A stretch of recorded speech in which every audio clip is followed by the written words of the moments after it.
اس حیوان انسان کا وجود زمین سے ہے، مٹی سے پیدا کی، مٹی سے، گارے سے، تین لازم سے، چپچکانے والے گارے سے، وہ جس میں کہ بدبو پیدا ہو جائے، یہ ساری باتیں کہی گئی ہیں۔ اور سائنس بھی کہتی ہے مٹی سے پیدا ہوئے، کیسے پیدا ہوئے اس میں اختلاف ہے، لیکن یہ کہ ہے مٹی ہماری اوریجن، قرآن بھی کہتا ہے اور سائنس بھی کہتی ہے۔ اور ہمارے وجود کو جب وہ تھک جائے، مزمحل ہو جائے، اس کی انرجی کم ہو جائے، تو اس کے لیے جو غذا ہے، جو تقویت ہے، وہ بھی ساری زمین سے آ رہی ہے۔ آپ نے پھل کھائے، آپ نے گندم کھائی، آپ نے چاول کہاں سے آ رہے ہیں؟ اچھا بکری کا گوشت کھایا تو بکری کا گوشت کس چیز سے بنا ہے؟ اس نے گھاس کھائی ہے، اس نے پتے کھائے ہیں، وہیں سے تو بنا ہے۔ الٹیمیٹ سورس آپ کے وجود حیوانی کے لیے جو آ رہی ہے وہ زمین ہے۔ وجود روحانی کو بھی تقویت کی ضرورت ہے، وہ بھی مزمحل ہوتی ہے، کمزور ہو جاتی ہے، خاص طور پر جبکہ وجود حیوانی کا اس پر غلبہ ہو جائے، تب تو یوں سمجھیے کہ وہ بالکل بے ہوش ہو کر موت کے قریب پہنچ جاتی ہے۔ اس کی تقویت، اس کی غذا وہیں سے آئی ہے جہاں سے روح آئی ہے، وہ کلام ربانی ہے، روح ربانی، نفخت فیہ من روحی من روحی من روحی، میں پھونک دوں اس میں اپنی روح میں سے۔ روح کا تعلق ذات باری تعالیٰ کے ساتھ ہے۔ اسی طرح کلام ربانی کہاں سے آیا ہے؟ اللہ تعالیٰ کے پاس سے، یہ اس کی تقویت کا ذریعہ ہے۔ اب عام حالات میں کیا ہوتا ہے؟ ہمارا یہ وجود حیوانی چھایا ہوا ہے ہمارے وجود کے اوپر، بیچاری روح جو ہے دبی رہتی ہے، پسی رہتی ہے۔ اگر خدا نے خواستہ ہم گناہ گار بھی ہیں، گناہ پر گناہ کا ارتکاب کر رہے ہیں، تو وہ روح جو ہے وہ قلب کے آئینے شیشے کے اندر ہے۔ فیہا مصباح، المصباح فی زجاجہ، الزجاجہ تو کانہا کوکب دری، قلب جو ہے شیشے کے مانند ہے جس کے اندر روح کا چراغ جل رہا ہے۔ اب اگر یہ اوپر جو شیشہ ہے اس پر دھواں آ گیا، لالٹین کی چمنی پر دھواں آ گیا، تو اب روشنی باہر تو نہیں آئے گی۔ اگر انسان گناہ کرتا ہے تو قلب پر رین، زنگ آ جاتا ہے، یا حضور نے فرمایا ایک داغ لگ جاتا ہے، اور گناہ کرتا ہے اور داغ لگتا ہے، اور گناہ کرتا ہے اور داغ، یہاں تک کہ بالآخر پورا قلب سیاہ ہو جاتا ہے۔ اب وہ روح اندر بند ہو گئی، وہ دفن ہو گئی۔ اس کے لیے اب ضروری ہے کہ اب ایک پروگرام ایسا دیا جائے جو ریورس ہو جائے۔ دن میں روزہ رکھواؤ تاکہ وہ جو اینیمل انسٹنکٹس ہے وہ دبے، تو جب یہ وزن جو ہے اس کے اوپر کم ہوگا تو کچھ سائی آف ریلیف سے ملے گا۔ جیسے بے ہوش آدمی پڑا ہے، اسے کوئی ہلکا سا ہوش آ رہا ہے، آپ نے پانی کے کچھ چھینٹے لیے، اس کے بعد آپ نے رات کو کھڑے ہو کر قرآن کے انوار کو اتارا، بارش برس رہی ہے روح انسانی کے اوپر، قلب روحانی، قلب انسانی کے اوپر، جس میں کہ وہ روح جو ہے وہ دفن، وہ زندہ ہوگی اثر نو، ہوش میں آئے گی، اور ہوش میں آئے گی تو دو کام ہوں گے۔ ایک تو اسے قرآن کی عظمت کا احساس ہوگا، یہ قرآن میری حیات تازہ کا ذریعہ بنا ہے، میں دب گئی تھی، میں پس گئی تھی، میں بے ہوش تھی، میں نیم مردہ تھی، اس قرآن کی بارش نے، یہ ترشح جو ہوا ہے مجھ پر، اس نے مجھے حیات تازہ عطا فرمائی۔ یہ جو قدر کا احساس ہوگا قرآن کا، لعلکم تشکرون، تاکہ تم قرآن کی عظمت سے واقف ہو۔ ایک انسان بھوک کی وجہ سے اس کا شوگر لیول اتنا گر گیا کہ بے ہوش پڑا ہوا، اب ظاہر بات ہے کہ آپ اسے کچھ پانی کے چھینٹے دیں گے تو کچھ ہوش میں آئے گا، پھر غذا دیں گے تو اب وہ پوری توانائی پر آئے گا، تو معلوم ہوگا اسے اس غذا کی کیا قدر و قیمت ہے۔ اگر آپ کو بھوک ہی نہیں لگتی تو غذا بے معنی شے ہے، پیاس ہی نہ لگے تو آپ کو کیا معلوم کہ اس پانی کے اندر کتنی بڑی عظمت ہے، یہ میرے لیے کتنا بڑا انعام و احسان ہے اللہ کا۔ وہ تو پیاس پر، جان پر بنی ہوئی ہو، اور پیاس اس وقت آپ کو ایک گھونٹ پانی کوئی دے دے تو آپ کو معلوم ہوگا دنیا و مافیہ سے بڑھ کر ہے یہ ایک گھونٹ پانی جو مجھے ملا۔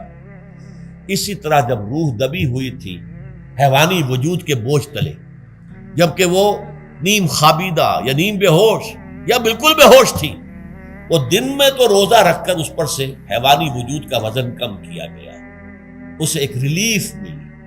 رات کو قرآن مجید کے انوار و برکات اس میں جذب کیے گئے تو اس کو پوری توانائی حاصل ہوئی۔ اس پوری توانائی کا پہلا نتیجہ تشکر، قرآن کا شکر، الحمدللہ الذی انزل علی عبدہ عبدہ الکتاب ولم یجعل لہ عوجا، پھر وہ قلب کی گہرائیوں سے نکلے گا۔ سارا شکر اس اللہ کے لیے جس نے اپنے بندے پر صلی اللہ علیہ وسلم کتاب نازل کی اور اس میں کوئی کجی نہیں رکھی، کسی طرح کی ایش پیچ نہیں۔ یا تبارک الذی نزل الفرقان علی عبدہ لیکون للعالمین نذیرا، بڑی بابرکت ہے وہ ذات جس نے اپنے بندے پر فرقان نازل فرمایا تاکہ وہ تمام جہان والوں کے لیے نذیر اور خبردار کرنے والا بن جائے۔ یہ قرآن کی عظمت کا احساس، اور ظاہر بات ہے جس قدر کسی نعمت کی قدر و قیمت کا احساس ہوگا اسی قدر تو آپ شکر ادا کریں گے۔ اگر آپ نے کسی بچے کے ہاتھ پر ہیرا رکھ دیا، اسے کیا پتا یہ ہیرا کس بلا کا نام ہوتا ہے، وہ سمجھے گا کانچ کا ٹکڑا ہے۔ لیکن اگر کوئی واقعتاً کوئی جوہر شناس ہو، جوہری ہو، اس کو آپ ہیرا دیں گے تو اسے معلوم ہے کہ مجھے کیا چیز دی گئی ہے۔ اس کے اندر جو شکر پیدا ہوگا وہ اس بچے کے اندر تو نہیں پیدا ہو سکتا جسے معلوم ہی نہیں۔ تو قرآن مجید کی اصل عظمت سے انسان واقف کب ہوگا؟ جبکہ اس کے ذریعے سے اس کی روح کو ایک حیات تازہ مل جائے اور اس طرح وہ پروگرام ریورس ہو جائے جو عام طور پر چل رہا تھا، ساری توجہ اپنے جسم پر، اس کے تقاضوں پر۔ جسم میں تھوڑی سی پھنسی نکل آئی ہے، بھاگ رہے، دوڑ رہے ہیں اس کے علاج کے لیے۔ کوئی اور مرض لاحق ہو گیا ہے، بھاگ رہے ہیں، دوڑ رہے ہیں اس کے علاج کے لیے، بڑی بڑی فیسیں بھی دے رہے ہیں۔ ساری جسم کی پرواہ ہے، روزانہ نہا رہے ہیں اور اچھے سے اچھا صابن لا کر نہا رہے ہیں، وہ جسم کی پرواہ ہے نا، اس کی دیکھ بھال ہے، روح کی طرف توجہ ہی نہیں۔ یہ ہے وہ بات جو کہی گئی ہے سورہ حشر میں، اور جسے علامہ اقبال نے پھر اپنے فلسفہ خودی کی اساس اور سورس قرار دیا۔ وَلَا تَكُونُوا كَالَّذِينَ نَسُوا اللَّهَ فَأَنسَاهُمْ أَنفُسَهُمْ أُولَٰئِكَ هُمُ الْفَاسِقُونَ۔ دیکھو اے مسلمانوں، ان لوگوں کے مانند نہ ہو جانا جنہوں نے اللہ کو بھلا دیا تو اللہ نے انہیں اپنے آپ سے غافل کر دیا، اور یہی لوگ فاسق و فاجر ہیں۔ یہ سوال پیدا ہوتا ہے کہ انسان اپنے آپ سے کہاں غافل ہوتا ہے؟ کیا اپنے وجود حیوانی سے غافل ہوتا ہے؟ کیا بھوک لگتی ہے تو وہ ادھر ادھر منہ نہیں مارتا، غذا کو حاصل کرنے کے لیے کوشش نہیں کرتا؟ پیاس لگتی ہے تو کیا پانی یا کوئی اور مشروب تلاش نہیں کرتا؟ کوئی بیماری لاحق ہوتی ہے تو کیا اس کے علاج کی طرف توجہ نہیں کرتا؟ اسے آرام کی حاجت ہوتی ہے تو آرام نہیں لیتا؟ اپنے اس وجود سے تو غافل نہیں۔ کون سے وجود سے غافل ہوا ہے؟ وہ روحانی وجود سے غافل ہے۔ بھول گیا کہ میرے اندر روحانی وجود بھی ہے اور اس کا تعلق ذات باری تعالیٰ کے ساتھ۔ اس نے سمجھا کہ میں بس حیوان ہوں، نرا حیوان ہوں، اپنے اس وجود کی اصل حقیقت ہی سے بے خبر، غافل۔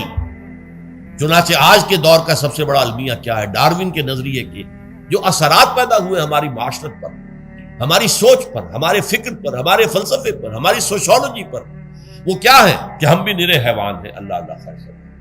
یہ سب سے بڑی محرومی ہے اس دور کی کہ انسان اپنے اصل شرف سے خود ہی مستعفی ہو گیا۔ ہمارا کوئی وجود ہے ہی نہیں روحانی وغیرہ، روح کسے کہتے ہیں ہم نہیں جانتے، بس یہ جسم ہے۔ ہم اللہ کو نہیں جانتے کون ہے کون نہیں ہے، ہوگا ہم تو اس کائنات کو جانتے ہیں۔ ہم روح سے واقف نہیں، ہم تو اپنے جسم کو واقف۔ آخرت سے ہمیں کچھ پتہ نہیں، شاید ہو شاید نہ ہو، کچھ پتہ نہیں، لیکن یہ زندگی تو ہے، اسے ہم جانتے ہیں۔ یہ ہے آج کے انسان کا سب سے بڑا المیہ، اور یہ ہے ماس سکیل کے اوپر ارتداد، ذہنی طور پر مرتد ہو چکے ہیں انسانوں کی عظیم اکثریت مرتد ہو چکی ہے۔ یہ ہے در حقیقت کہ روزہ جو ہے اس پروگرام کو آ کر ریورس کرتا ہے۔ دن میں کھانے پینے، جنسی تقاضے پر پابندی، وہ وجود حیوانی کا وزن کچھ کم، روح جو دبی ہوئی تھی یا سسک رہی تھی یا بے ہوش تھی یا نیند مردہ تھی، اسے کچھ ریلیف ملا۔ اب اس کے اوپر قرآن مجید کے تیرے ضمیر پہ جب تک نہ ہو نزول کتاب، گرہ کشاہ نہ راضی نہ صاحب کشاف، ہمارے دلوں کے اوپر بارش ہو رہی ہو انوار قرآنی کی۔ وہ ظاہر بات ہے کہ بغیر سمجھے تو نہیں ہوگی بارش، وہ تو آپ کوئی سمجھ رہے ہوں گے تو بارش ہوگی، ورنہ تو یہ ہے کہ ٹھیک ہے میں پہلے بھی عرض کر چکا ہوں آپ کو ثواب تو ملے گا، لیکن یہ ہے کہ وہ اصل مقصد قرآن کی عظمت کا قلب کی گہرائیوں سے اعتراف جو ہے اور اس پر اللہ کا شکر تو ادا ہوگا، لعلکم تشکرون، جبکہ قرآن مجید جو ہے آپ کے قلب کے اوپر نازل، اس کا مفہوم نازل۔